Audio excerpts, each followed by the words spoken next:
మా అమ్మను రేవంత్ రెడ్డి తిట్టిండు అని చెప్పేసి నిన్న సుష్మితా పటేల్ చాలా విషయాలు బయటకు పెట్టిందామె. చాలాసార్లు అసహనంగా మాట్లాడారు, ఇంటికి వచ్చి కన్నీళ్లు పెట్టుకుంది. కాంగ్రెస్ లో మా మీద కుట్రలు చేస్తున్నారు అని చెప్పేసి సుష్మితా పటేల్ మాట్లాడినటువంటి మాటలు ఇవన్నీ కూడా సో కాబట్టి ఆమె తిట్టిడంట, కొన్ని బూతులు తిట్టిడంట, బయట కూడా ఎన్నో ఉంటుంది. ఏం దందాలండి ఇవి. మనలాంటి వాళ్ళు మాట్లాడితేనేమో కేసులు పెట్టుడు. నాకు తెలిసి ఈ ఇష్యూ అంతా నడుస్తూ ఉంది కదా, మనం నిక్కచ్చిగా ఉన్న విషయాలని వాస్తవాలను చెప్తా ఉన్నాం కదా. ఈ దందాలు, ఈ సెటిల్మెంట్ల వ్యవహారంలో తప్పకుండా ఈ టాపిక్, ఈ ఇష్యూలో మళ్ళీ ఇంకొక కేసు పెట్టేటువంటి ప్రయత్నాలు చేస్తారు. చూడండి మీరు కావాలంటే. ఇవన్నీ కేవలము ప్రజలకు తెలియవద్దు. నిన్న మీడియాను మొత్తం మ్యూట్ చేసి పడేసిరండి.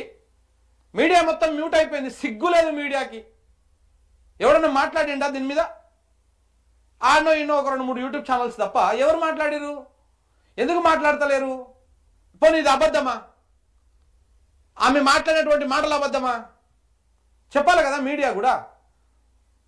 ఇంత అమ్ముడు పోయినాక ఇక మళ్ళీ ఈ మెయిన్ స్ట్రీమ్ మీడియాలో ఉన్నటువంటి మోతేవారి జర్నలిస్టులు కొంతమంది యూట్యూబ్ ఛానల్ను పల్సన చేసేటువంటి ప్రయత్నం. యూట్యూబ్ ఛానల్లో ఎక్కడ కనపడతలేదు.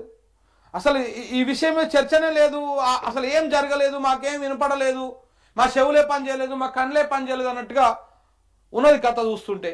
చాలా సార్లు అసహనంగా మాట్లాడేటని మా అమ్మ ఇంటికి వచ్చి కన్నీళ్ళు పెట్టిన రోజులు ఉన్నాయి సార్. ఇప్పటి వరకు నేను చెప్పలేదు, నేను ఇప్పుడు చెప్తున్నాను. అసహనంగా ఏంటి ఇన్ని పిటిషన్లు పిటిషన్లు ఎవరికి ఇవ్వాలి సార్? మరి ఇప్పుడు మంది తీసుకుపోయి పిటిషన్ ఎవరికి ఇవ్వాలి? సీఎంకి ఇవ్వాలి కదా పిటిషన్లు. ఇస్తే ఇన్ని పిటిషన్లు ఇస్తారు, అన్ని పిటిషన్లు ఇస్తారు, అది ఇస్తారు, ఇది ఇస్తారు అని చెప్పి మా అమ్మని మా ఇష్టం ఉన్నట్టు మాట్లాడితే ఇంటికి వచ్చి కన్నీళ్ళు పెట్టిన రోజులు ఉన్నాయి సార్. ఇంకా ఎక్కడున్నాం సార్? మేము టీఆర్ఎస్ ఉన్నప్పుడు ప్రశాంతంగా ఉండే, టీఆర్ఎస్ ఉన్నప్పుడన్నా ప్రశాంతంగా ఉండే. మా గవర్నమెంట్ లో మాకు జరగడం లేదు సార్ ఇది. ఉత్తమ్ కుమార్ రెడ్డి అంటేకి మేము ఫోన్ చేసినాం. ఆయన ఏమంటున్నాడు? అసలు నేను లెటర్ వేయలేదు అంటున్నాడు. ఇక్కడ పొంగులేటి ఒకడు, వేణు నరేందర్ రెడ్డి ఒకడు, సీఎం ఒకడు, వీళ్ళందరూ మా మీద పగబట్టినారండి. ఇంకా అర్థమైపోయింది కదా, ఇంత స్పష్టంగా తెలిసిపోయింది కదా. దీని మీద మాట్లాడాలి, దీని మీద చర్చ చేయాలి. ఇందులో మెయిన్ స్ట్రీమ్ మీడియా గురించి మాట్లాడుకోవాలండి. ఈ మెయిన్ స్ట్రీమ్ మీడియా దొంగలకు కాపలా కాసేటువంటి మీడియా. నాకు బాధ అనిపిస్తూ ఉంది. ఎందుకంటే ఇదంతా మాది ఒకటే. అంటే ఇదంతా ఒక జర్నలిజం అనేటువంటి ఒక జర్నలిస్టులు, మీడియా అనేటువంటి ఒక ఫ్యామిలీ లాంటిది. దీంట్లలో ఏ రకంగా అమ్ముడు పోయి నిన్న ఏ ఛానల్ అయినా చూడండి, నిన్న అంతా ఇష్యూ జరిగింది, అవన్నీ జరిగింది కదా. నిన్న పత్రికలు కూడా చూడండి, హై డ్రామా అని చెప్పేసి రాసేసారు. ఇక మొత్తానికి అయిపోయింది. మీనాక్షి కోర్టులోకి కొండా వివాదం పోయింది, అయిపోయింది. అక్కడ ఇది అయిపోయింది, ఇష్యూ మారైపోయింది.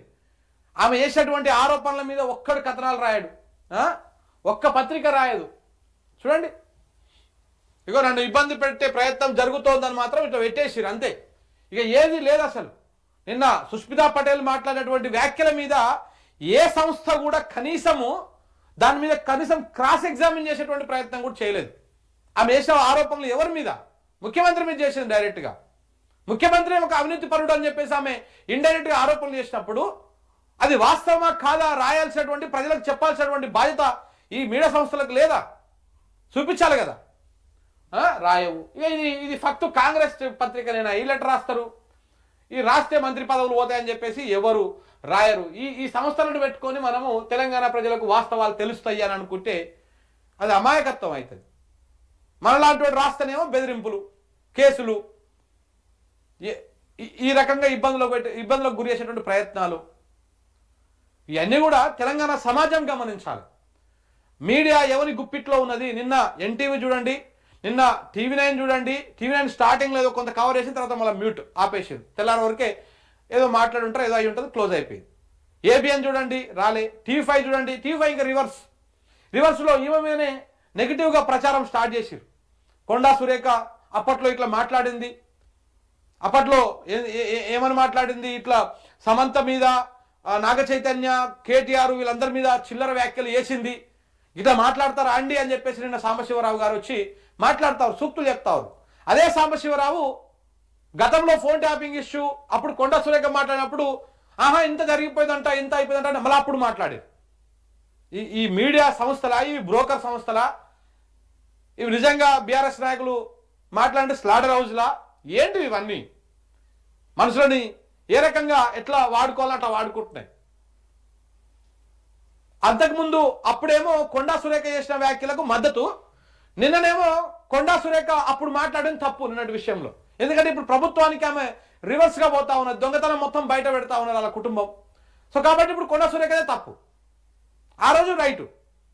సో కాబట్టి దయచేసి తెలంగాణ సమాజం అర్థం చేసుకోవాలి. ఈ మీడియా సంస్థలన్నీ కూడా, నేను అందుకే కూడా ఒకసారి అబ్జర్వ్ చేయండి, నేను ఈ ఆంధ్రజ్యోతి, ఈనాడు, ఈ పత్రికలను పెద్దగా నేను కన్సిడర్ చేయను. నా అనాలిసిస్లో కూడా కొన్ని అంశాలను మాత్రమే తీసుకుంటా. మోస్ట్లీ న్యూస్ లైన్, తెలంగాణ మన పత్రిక, ఇది తెలంగాణ ప్రజల పత్రిక. సో మన వాయిస్ ప్రజలకు ఏ విషయాలు చెప్పాలో ఆ విషయాలు చెప్పేటువంటి ప్రయత్నం మేము చేస్తా ఉన్నాం. ఎక్కడ అన్యాయం జరిగితే ఆ అన్యాయాన్ని నిక్కచ్చిగా బయట పెట్టేటువంటి ప్రయత్నం చేస్తా ఉన్నాం. నా అందరూ అనాలిసిస్ చేసినట్టు మార్నింగ్ న్యూస్లో ఎవడో రాసిన వార్తల మీద నేను అనాలిసిస్ చేయను. మోస్ట్లీ తెలంగాణ పత్రికనే నేను ఈ పత్రికలో ఉన్నటువంటి వార్తలే రాస్తాను. ఎందుకంటే ఇది మా పత్రిక, మా సంస్థ, ఇది మేము నిర్వహిస్తున్నటువంటిది. సో కాబట్టి ఒక్కసారి చూడండి, దానికి టాలీ చేసి చూడండి ఏం జరుగుతూ ఉంది, ఎట్లా ఉన్నది అనేది. మొత్తం కప్పిపుచ్చేసి షుగర్ కోటెడ్ వార్తలేమో ఎట్లా రాస్తా ఉన్నారు, ఏ రకంగా ప్రభుత్వానికి ఒక ప్రొటెక్షన్ ఫోర్స్ లెక్క, ఒక ప్రొటెక్షన్ షీల్డ్ లెక్క ఎట్లా వాళ్ళు కాపాడుతా ఉన్నారో ఒకసారి చూసి మీరే అర్థం చేసుకోండి.